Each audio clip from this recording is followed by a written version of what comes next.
Sa map, so test natin itong KA-TWS 9mm SBR GBB Lite. So going to Iloilo City.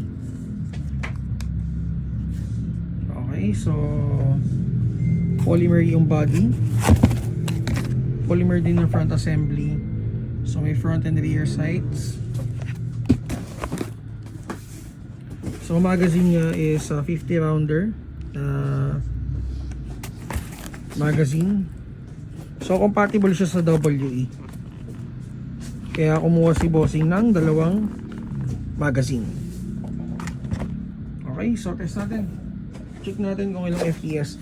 Gas blowback to guys ha.